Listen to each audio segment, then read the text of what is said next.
Hey people, welcome back. And in this session, we are going to learn about box and whisker plot. So let's understand some theory behind that. Then we'll understand the calculation and then we'll understand the graphical way how the box plot will look like. So box and whisker plot is also known as a box plot or box and whisker diagram, which is a graphical method for displaying the variation in a set of numerical data. And it is divided through the quartiles. So we have the 4 quartiles as in quartile 1, 2, 3, and 4. So it's divide the data into 4 equal parts, and each part of the data will consist the 25% of the data.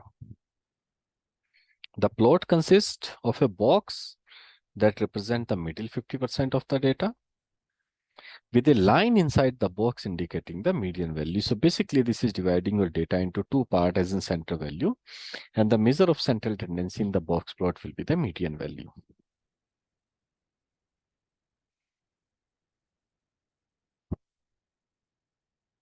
The whisker, which is the tail on both the side of the quartile, less than the quartile 1 or more than the quartile 3, extend the box to present the range of the data which exclude outlier.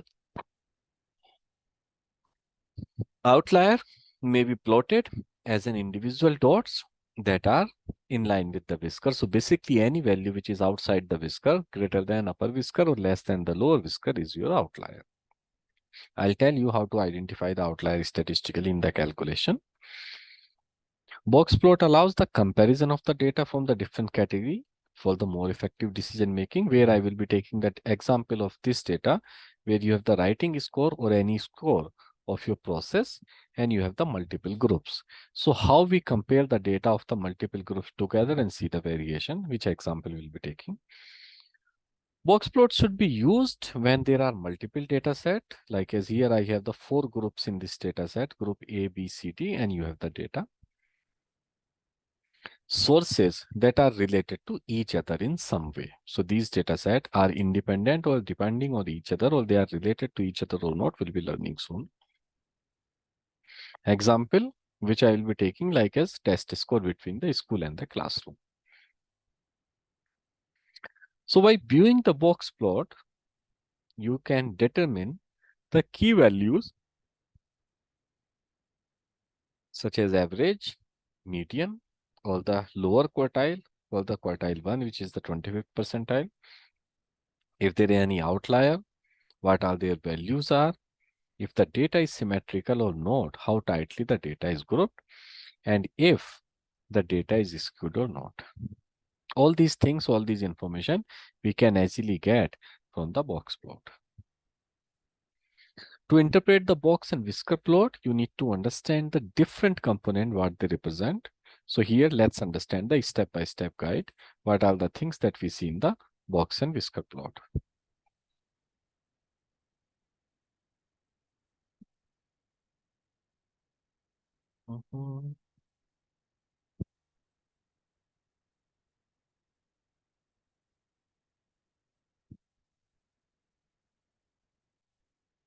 Okay. So number 1, identify the median. The median is represented by a vertical line inside the box, and it will divide the data into 2 equal half. The 50% of the data below the median and the 50% of the data will be above the median. I will show you practically. This will determine the quartile. The box in the plot represent the interquartile range, which is the basically Q3 minus Q1. Quartile 3 and quartile 1 difference, which is the middle 50% of the data. The lower edge of the box represent the first quartile and the upper edge of the box represent the quartile 3, and in the middle value will be the median, and each of the quartile will be representing the 25% of the data. Now we look for the outlier. So outlier are the data point which are significantly different from the rest of the data, or they are the extreme value.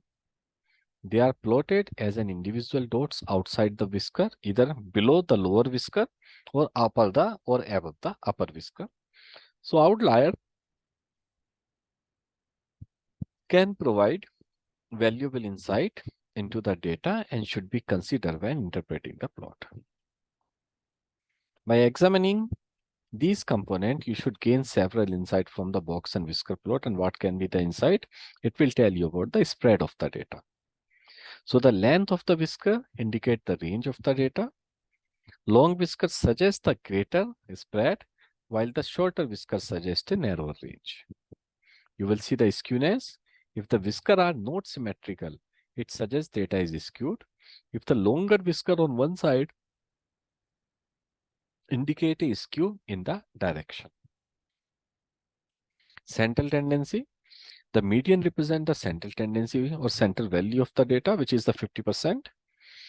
And the median is closer to the lower quartile, it suggests the data is skewed towards the lower value.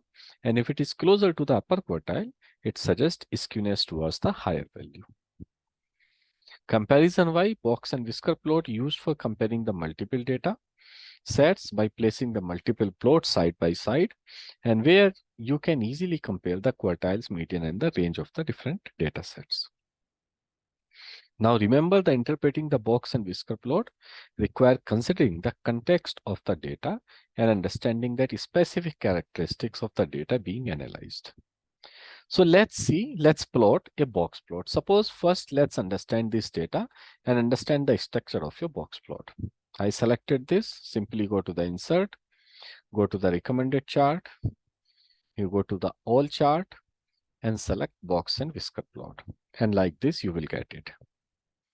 Now, what are the data points in this box plot? If I add the data labels, so the value which is in the center, this is your median value of the data.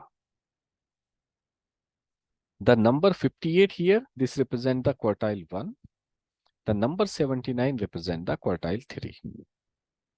The difference between quartile 3 and quartile 1 is called your interquartile range. Now, the length of the whisker is the 1.5 time of interquartile range. So, if you take the Q3 minus Q1 multiplied with 1.5, that will become your interquartile range and length of the whisker. Interquartile range, multiplied by 1.5 will be interquartile range. And now quartile 3 plus length of the whisker will be your upper whisker length. And quartile 1 minus length of the whisker will be your lower whisker length. If any value goes less than the quartile 1 minus length of the whisker, then it will be outlier on the lower side. Or any value goes quartile 3 plus the length of the whisker, then it will be the outlier on the upper side. How do we calculate all these values? Manually, let us understand here. So suppose this is your data. I will be calculating first what is my minimum value, then what is my quartile 1 value, quartile 2 value, quartile 3 value, and here is my max value or quartile 4 value. Let's say, and here is my max value. Now I will be calculating interquartile range. Then I will calculate the length of the whisker. Now here will be my upper whisker. And I will be calculating my lower whisker. Right? So minimum value, let's say put the formula min in Excel. And from here, out of these 1000 data values, we got the minimum value. What we got minimum is the 10. I just copy and paste this data range and the quartile 1 QUARTILE I select the data array, comma 1, and I got the quartile 1 value as in 58, which you can see here as well. The value is 58. Now quartile 2, which is also median as well. So I select quartile, data range, and here we go for the 2, and you got the median value 69. Then quartile 3, you go data range, select 3, and you got the 79. Now quartile 4, data range, comma 4, and you got the quartile 4 value as 100. Max value is same as 100. Now interquartile range is the Q3 minus Q1. So Q3 is 79 minus Q1 is 58. So the difference, the width of this box in the center data is 21. So length of the whisker is 1.5 times of interquartile range. So this will become 31.5. So how much it can go upper whisker, and after that it will be your outlier. So upper whisker will be quartile 3 plus interquartile length of the whisker. So this value will be 110. So basically, as per this data, there is no outlier up to the 110. On the lower side, it will be quartile 1 minus the length of the whisker. So lower side value is going up to 26.5, and up to 26.5 there is no outlier. And as you can see in this data, after the 27 on the below side, you have seen couple of outliers. These are the extreme value which is not part of the data family. And this is the way we calculate and understand a box plot. And we identify the outlier. Statistically, outlier is anything which is less than the length of the lower whisker or the more than the upper whisker. If you want to compare the box plot parallel with each other, so suppose I have taken the group and the score here. I want to compare these 4 groups together graphically. Go to insert, recommended chart, again all chart, select the box plot, and here you can compare all the 4 graphs together. You want to add the data value, so simply right click, add data labels, and you have all the values for all these 4 groups A, B, C, D. Whatever is there, mean, median, quartile 1, quartile 3, lowest value, upper value, and the outliers on in case any. Like as on the lower side, you have got some outlier.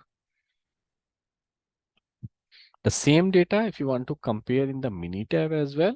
So I just copy paste this data, go to the mini tab, paste here, go to graph, select your box plot. Because data is in the multiple, so let's select with groups. Your graph variable is score, by categorical variable is your group, and how you want to see the data view. Maybe you wanted to see the mean connect line, so that average of the data will be connected with each other, and here we go. That's all. And you can see the graph, all the 4 data group A, B, and C, D compared here. The center line of the data, which is your median here, the black line which is connecting is your average line. This is your quartile 1, here is your quartile 2, here is your quartile 3, this is your upper whisker, this is your lower whisker, and star marks you see are the outlier. Very, very powerful tool, as I explained in the theory, to see multiple things. Those multiple things is basically understand the spread of the data, understand the interquartile range, understand the skewness, determine the quartiles, and understand the comparison of that. That's how we see the box plot, people. And I'll see you in the next session. Probably we'll be discussing about the process capability. Thank you so much. I'll see you in the next session.